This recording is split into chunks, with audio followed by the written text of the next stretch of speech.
Good evening. You are listening live to the Extreme Movie Show. I'm your host, Rob. Tonight we are covering Sleepy Hollow, the 1991 Johnny Depp vehicle, but also starring Christopher Lee and a few other people you may know as well. I'm joined by RDV as usual. He's the man that is the anchor on our Tuesday nights 80s binge fest of martial arts films, anything else that we feel like covering. So we'll see what's going to happen then. But I want to introduce Professor Pixel Bod Crane is joining us as well. Sir, are you like a Depp fanboy or what? No, it was just, it worked. I was trying to think, where can you fit in Pixel? That's what she said. Yeah, tonight, Sleepy Hollow, a 1999 movie. Like I said, a few quick thoughts here as we get started and people start running. Good evening, Jim. Good to see you again. This movie is a Tim Burton flick, which Tim Burton generally has some very hardcore fans. Truth be told, guys, I'm not the biggest Tim Burton fan. I like what he does. I have no problems with what he does. What he chooses to do and emphasizes, I just go, okay, that's his thing. I get it. But his live action type films like this, I like Edward Scissorhands, I think was the other one. I just go, it's okay. There's nothing spectacular about it to me. I mean, I like The Night Before Christmas probably best, maybe just off the top of my head. But what I will say about this film that I do like, there's a lot of positive things. Overall, while not being crazy on the film, this is a role Johnny Depp is completely suited for. It's like a throwback to the Hammer horror films with great set pieces. Danny Elfman did the music score. The music's great. Visually, it's a very nice looking movie where you can sit back. It's almost like a period piece too, with the way people dress and everything. It's nice. My major concession with it is that it's a bit goofy, and as good and as slick as this production is, it seems like it's a very G-rated version when I thought they very easily could have went a little bit dark. Very successful movie, but strangely, one of the things I want you guys to talk about, because you probably know more about Johnny than I do, why the hell isn't this movie talked about that much? I just don't know. It is every Halloween. Is it? Yeah. Came out around 1999. They made a TV series later on about this on Fox. Went for a couple seasons. That's way different from this. No. I'm just saying it's when people talk about watching Halloween movies, Sleepy Hollow's brought up. Maybe not around you guys, but no, I never hear anything about it. I mean, I've heard of the Sleepy Hollow show. I've seen episodes of it. It is completely different. But you're also younger too, so maybe this was your first time watching it. Yes, it was actually. Okay. See. And as for G-rated, it is given a hard R apparently. So doesn't feel like it because it's goofy. I get what you're saying there as well. Yeah, I was a little surprised. I expected a little something more. They could have gone harder on their R rating if they wanted to. But I guess they didn't. And you know what? Sometimes that's refreshing in a market that is very about pushing the envelope. And I enjoyed it. It was the first time I've seen it, and I was surprised just how many stars were in it. Yeah, there's a lot. Christopher Lee obviously has got probably a cameo role, and a few other people you would know. Christina Ricci's in it. RDV, you really like this movie a lot. Are you a big Tim Burton fan? I'm not a big Tim Burton fan, but this was done pretty well. And Johnny Depp was, when this came out, this was hot. It's still. He's always been hot. That Johnny Depp guy. Sorry, go ahead. No, this is the old man in the chat has pointed out. This movie has a huge cult following behind it. When people think about Halloween, they think you think about we're going to watch Halloween movie slashers, but for those who want to watch the family stuff before Pirates, Sleepy Hollow was a thing for Johnny Depp. That was his big thing. A lot of people remember him from, especially around the Halloween time. It did make a lot of money. I think it was over 200 something. Yeah, it was overshadowed by the James Bond movie "The World Is Not Enough," which came out because that was a huge one to Pierce Brosnan. Which that really wasn't that great.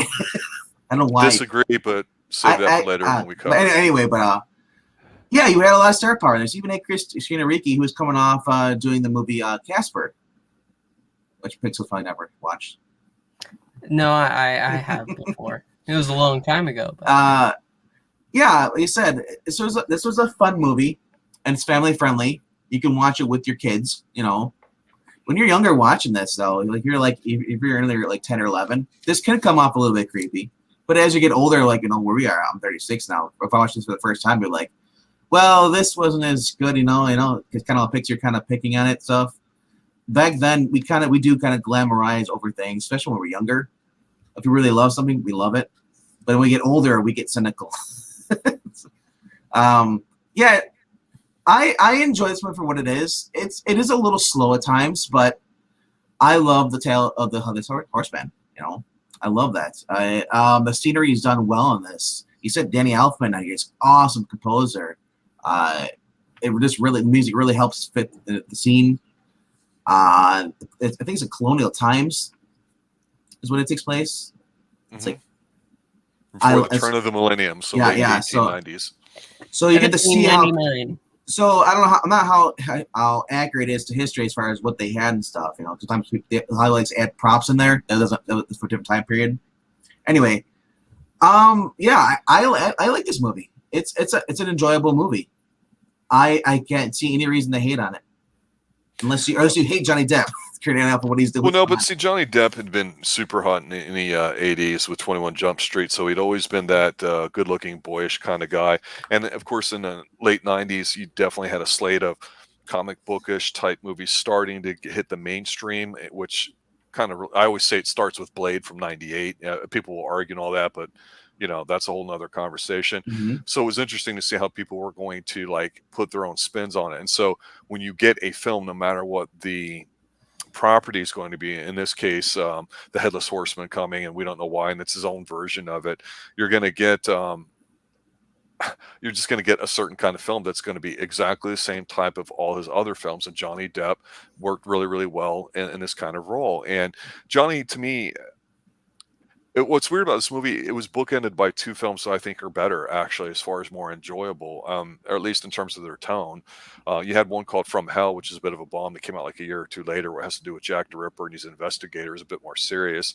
But then I think the year before that, 98, you had what I think is a fantastic movie that we actually covered here on the Xtreme Movie Show a year or so ago, called The Ninth Gate, where he's a slimy book detective kind of guy. And I thought, I really like Johnny Depp really trying to get out of his comfort zone instead of being that good looking 20 looking something kind of guy trying these different things out. Because in here he plays what I thought was going to be an interesting character. He's a guy that believes in quote unquote the science, and the people around him don't like it, and so basically he pisses off Christopher Lee and says, get your ass to Sleepy Hollow, a couple of people have been beheaded, take your crap with you, and you need to bring the guy in and figure out what the hell's going on, knowing he pretty much can't do it. So that's kind of the whole setup. But when he gets there, despite how great everything looks, he's kind of like a wuss. And to your point, RDV, if you're young, this might seem a little scary because it's so beautiful. But his performance now as an adult, when you watch it, you go, oh, he's playing it as yucks. And to me, it's almost like he's playing in a pirate film years before the pirate films were, on the slate. And so I just look at this and go, God, why would you do this, Johnny? And I go, well, I guess it's simply because it's what Tim Burton wanted. So not quite sure if that's true, but while he gets lost in the role and it's great, it's just something about it, the way it plays. I go, God, you're having beheadings. You've got, you see the plenty of blood. You see lots of decapitations. You've got like a whole spiritual satanic kind of element to this film here too, with the witch and everything and the tree of blood and all that, but yet you're being goofy.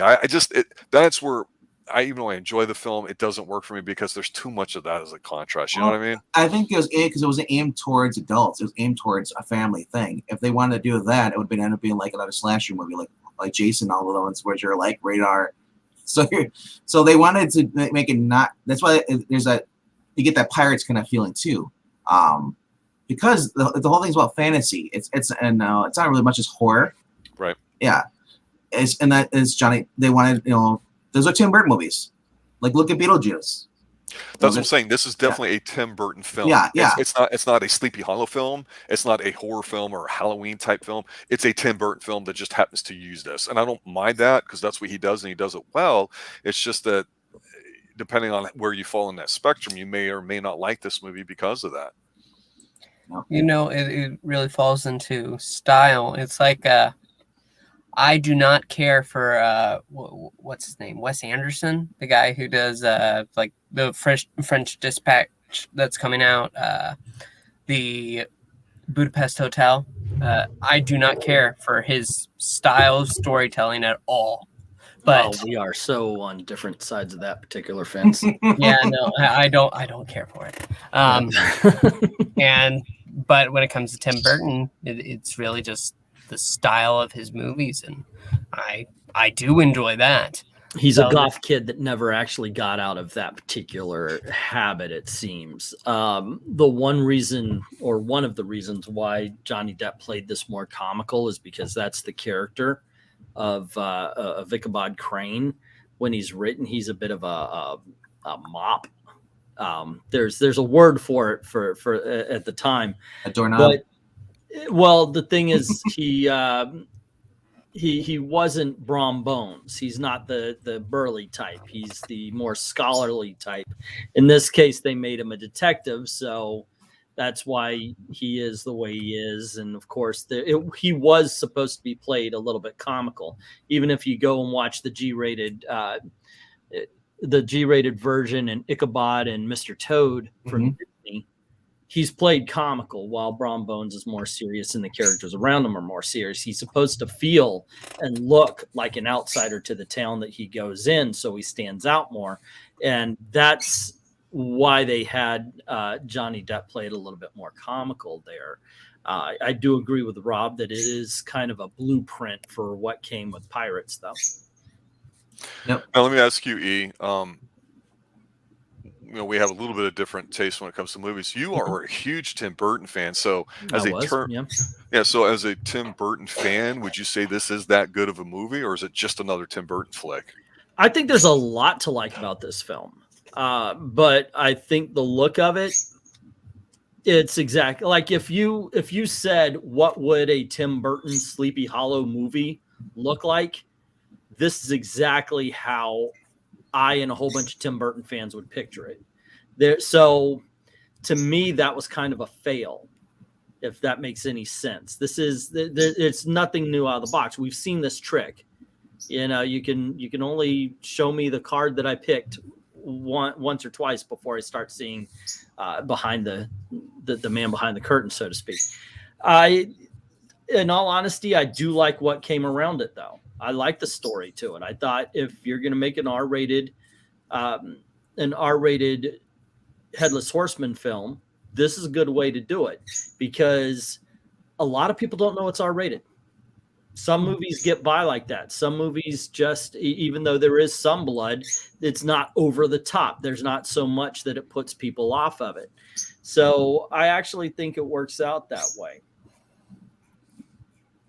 Yeah, I think it's a fail that way, actually. If you're going, there's a lot of use of color in here for the blood, like it's shot with that bluish kind of tinge to it, and like Johnny's really pale, which, to your point, Ichabod Crane, the character, is.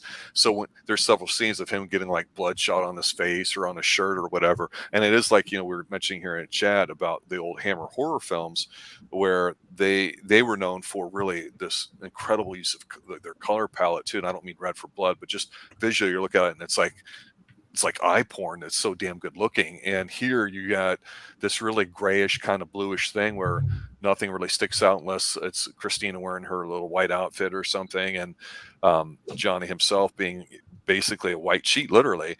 And so to me, you have all this blood out here, but it's so almost Gonzo-like, but not horrific, Italian Gallo horror type, that it's like, really? That's even ludicrous. And adding to Johnny Depp's, goofy sense of playing it, you go, you're right. This is a rated R film. Why is it rated R? Because it's like cartoonish in a way, the violence. Yeah. I'm also, by the way, 2000s is when the blue, the blue film got put on over every damn camera. And you see Zack Snyder using it still today. I'm sorry, but I do like color.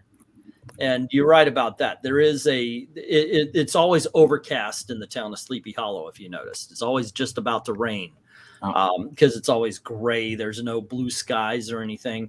And I think, once again, there's a lot I like about this movie, but I think you need to see Sleepy Hollow as a place you want to be during the daytime. So when it does become night, the horrors stand out a little bit more. I think they actually sell themselves short here by making it so gray and make it so dank. If you and that's maybe my kind of love for the Alfred Hitchcock films that would put horror in the middle of the mundane, that kind of thing. I find that more interesting. And I think just by graying out the sky, they take just a little bit more of what could have been horrific from the movie. I want to quickly point out something about this. Talk about the makeup. The makeup, the guy who did the makeup, Kevin Yeager, he worked on the Tales of the Crypt show. Yep. He did all the stuff, and then they got Andrew Kevin Walker, who wrote the screenplay. So they both worked together. For those who know who Andrew Kevin Walker is, he wrote Seven. So There's a lot of great people involved in not just starring in the film, but making. You're absolutely right. Yeah. So yeah, he would later go on, to work on Seven, and then so you're getting. So that's why it along with Tim Burton stuff, that's why I felt you had the right people working with him. That's why this movie did so well. If they would have done any more more horror stuff on this, I don't think it would have been much more family friendly because they're going for a general audience. That was their goal. Mm-hmm. Well, not for an R film. And let me bring this up so you guys can comment, and I'll take a step back here, because Maranya and Chat's talking about, is this making Johnny Depp purposely made up look like a goth wannabe? I see the answer at Maranya is unequivocal yes, because of the insane sexualization and boyishness that vampires were turned into. They were turned into the first non-masculine men. Starting in the 90s with everything, going back to the Vampire Lestat and all that stuff. There were novels about in the 70s and 80s, and then when they actually got to film in the 90s, all these guys that played them were these little guys, and they just looked like 12-year-old boys with no ass. I mean, and that's exactly what Johnny Depp was made to look like. What do you guys think? It's embarrassing. It's embarrassing to see vampires look like little kids. 12-year-old boys with no ass. What? I'm not even going to talk about that. Yeah, no. Okay, so we talk about how there's no masculine men in superhero films. They're all little guys with green screen, and they can't perform any of their stunts. Okay, I'm saying this all started by taking somebody like Christopher Lee, who's 6'4", playing Dracula, or who was it? Anthony, Tom Cruise, who's like 5 foot something. Exactly. You have him and Brad Pitt playing in the vampire movie, and you're like, really? They're vampires? I don't care if they're good actors. They don't look like vampires. They're not masculine. They're not animalistic. They're not like Sean Connery type Bonds. Yeah, but those vampires opposite in that movie weren't masculine either. That was the start of the foppish that's my point. Really. I'm trying to say here, and I think they're intentionally having Johnny Depp do this. Now, I'm not as familiar with Johnny Depp's work maybe as you guys are with it. That's why I was asking you, what did you think about this? This didn't come out of nowhere. This is Johnny Depp. Well, Johnny Depp always liked characters that were quirky. Johnny Depp, in spite of what Hollywood tried to make him, is not an A-list actor. His preferred movies, even if you go back to the beginning with what he did, Edward Scissorhands was not a role that was supposed to be as big as it was if you watch it. And after that, he followed it with like Dead Man, and he did Crybaby, Gilbert or Grape. John Waters. He's an independent actor in the body of a leading man, and unfortunately he got kind of pigeonholed as a leading man. So what he ends up doing is he throws these quirks in, and he makes his characters a little bit weird, so he still finds something really to do. If you look, the one time he ever played normal guy was in a movie called Astronaut's Wife, and he wasn't so normal though in that. Yeah, was he is so out of place. Okay. Well, he ends up being an alien, right? But for most of it, he's supposed to play Johnny Normal, and he can't. They tell Johnny to play some weirdo character that comes from space, and we see him be a fish out of water. He can nail that. Tell him to be Ward Cleaver. He ain't doing that. And so he always adds something to it. And I don't really, I mean, I guess I see what you're saying, and they made it look like Johnny. That's not Johnny Depp's fault, because Johnny Depp doesn't play a vampire until the Dark Shadows movie, which we don't Which speak is an about. embarrassment. Yeah, it's really an embarrassment of Dark Shadows. But I will say, I don't think he was playing preppy vampire there. He was playing. He was doing his best to, because he loved the show. He did, and he was doing his best to go into Barnabas Collins there. So no, I don't blame Johnny Depp for the generation of preppy vampires. No, I don't either. I don't know. The I movie's blame not Pattinson. bad. It's done. You blame what? Edson. Sounds good. Stephanie Meyer wrote the book. You know that she's at fault. She's the one that wrote the book, and then it became a movie. But Well, let me compare it to something contemporary here, because I just got done watching this show on Netflix that just dropped called Midnight Mass, and without knowing too much about it, the guy who's involved with it had did The Haunting of Hill House, which was a little slow, Yeah, I'm looking and forward I to thought that. it was okay. But then The Haunting of Bly Manor I thought was even better. But Midnight Mass is absolutely, to me, completely over the top gonzo. It's fantastic, and it sets you up for a big knockout punch. But it's kind of like what we've talked about with some things where less is more. It almost has that Ragnarok kind of approach where, we don't see Thor going ape shit. We see character development and things, and when the time is right, we get Thor doing something. And I thought to myself, this is a great example of how you can do a story in modern times, and let's just say revisit some themes that should be fairly familiar. And so when I watched Sleepy Hollow, I thought, why can't there be something like that that's not, in a town 100 years ago in a Headless Horseman? You can take something like this and make it into present day terms. I thought, boy, this would be really, it's a piece of property that doesn't, I think, get enough attention. And I believe it's American in nature, written here. But we get like the Invisible Man, we get vampires, we get all that kind of crap. And I just thought, why doesn't this get redone today? I know there was a TV show, which I didn't watch, so I don't know if it sucked or if it was like all those fantasy shows at the time. But there's stuff in the public domain that Disney wasn't able to get a copyright hold of that you could go ahead and still do. And I think this is legitimate property for it, because it's a great setting. The movie looks fantastic. I think we're all saying that's a really good movie. And despite any little quibbles we may have about it, I just looked at it and went, damn, there should be more Sleepy Hollow. What do you guys think?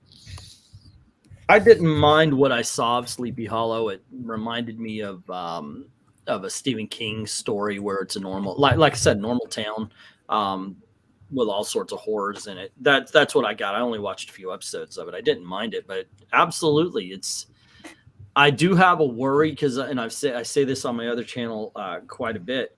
Be careful what you wish for. I don't know if I want it now, but whenever this particular plague that has infected Hollywood is passed, yeah, let's bring on the Sleepy Hollow stuff. I'm fine. I think that's kind of cool. Sleepy Hollow 2, Return of Ichabod Crane. Ichabod's Revenge. Only if there's more Christopher Walken in there. Yeah. I gotta say this. I like Christopher Walken. When it turned out he was the guy, I went, oh. There's something about it that didn't work for me, even though he technically, I guess, didn't speak, if you want to say that. What'd you guys think of Christopher Walken? I actually liked it because Christopher Walken is a good enough actor to be that expressive and be able to show you, he can work with his face, he can work with his eyes. So yeah, I didn't mind it at all. Especially when he gets the reviews for Revenge at the end. It's creepy.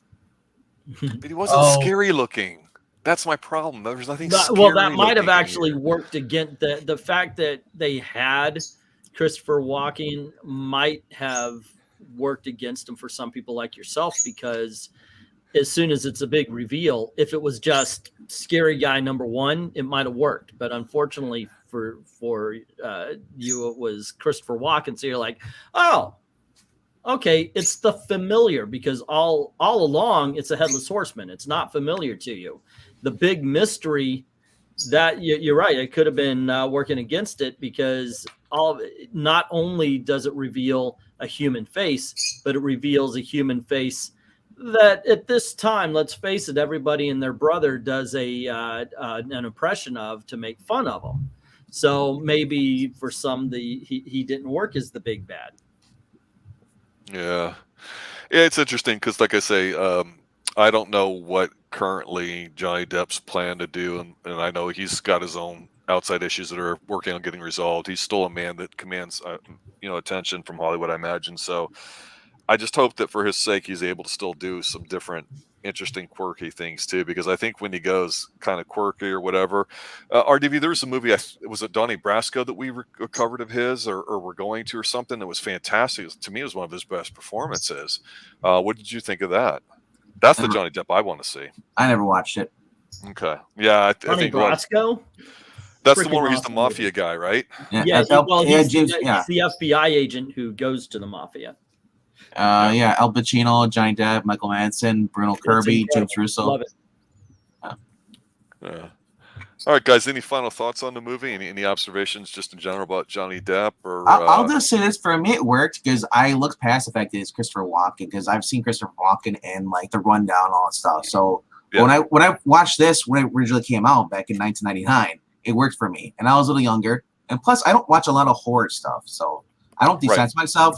I'm not expecting to be more and more gore. I'm not I thought for what it was, even though it was a rated R movie, it's more of a family-friendly movie. It's not a Disney movie, but it's there where people now traditions will watch it every Halloween. You think family. it's rewatchable? I think it is. Yeah, Absolutely, because it's got an element of mystery, as well as when the horseman comes down and he's swinging and he's actually going against the child that's in the basement. That was a little intense right there. There's elements to this that are absolutely enjoyable. I mean, I still pop every time he opens his little baggies, all the little trinkets he has. Yeah. That's fun. That's just a time period.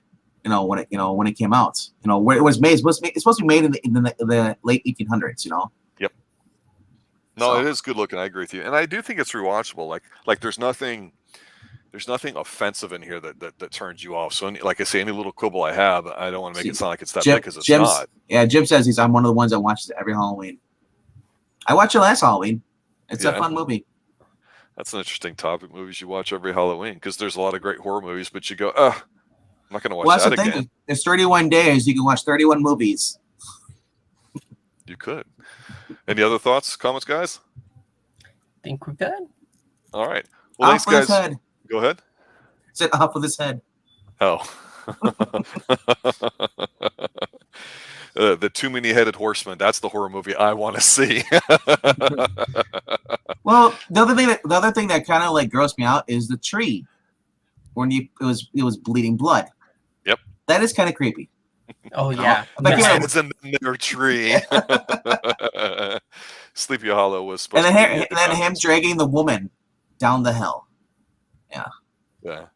No, it's a good movie. Go check it out if you haven't seen it. And if you like that kind of film, it's definitely, it is rewatchable. Visually, it's quite a spectacle. It's better than some of the boring stuff that's poses as that. I don't know if we'll fight about this, but maybe we'll have to make Hubie Halloween one of those yearly ones we rewatch. I knew I'd get a rise out of me with that. I gotta tell you, I kind of liked it. I kind of did too. It was. All right, I let's don't leave know it at why, that. but there you go. Yeah. I don't like Adam Sandler films, but I like that one. All right, guys, thanks for listening. Have a good night. Check us out. We're dropping some new Twin Peaks. We're changing some stuff up with that. Season 3, we're just dropped episode 1. Episode 2 is coming shortly. We're going to be probably doing something on Tuesday night, some 80s film to be determined. Not quite sure, but we'll see. And then we're going to be dropping a few extra Halloween specials. So for Englentine, for Pixelbot, Crane, and RDV, as usual, guys, thanks for listening. Have a good night. And as always, stay extreme.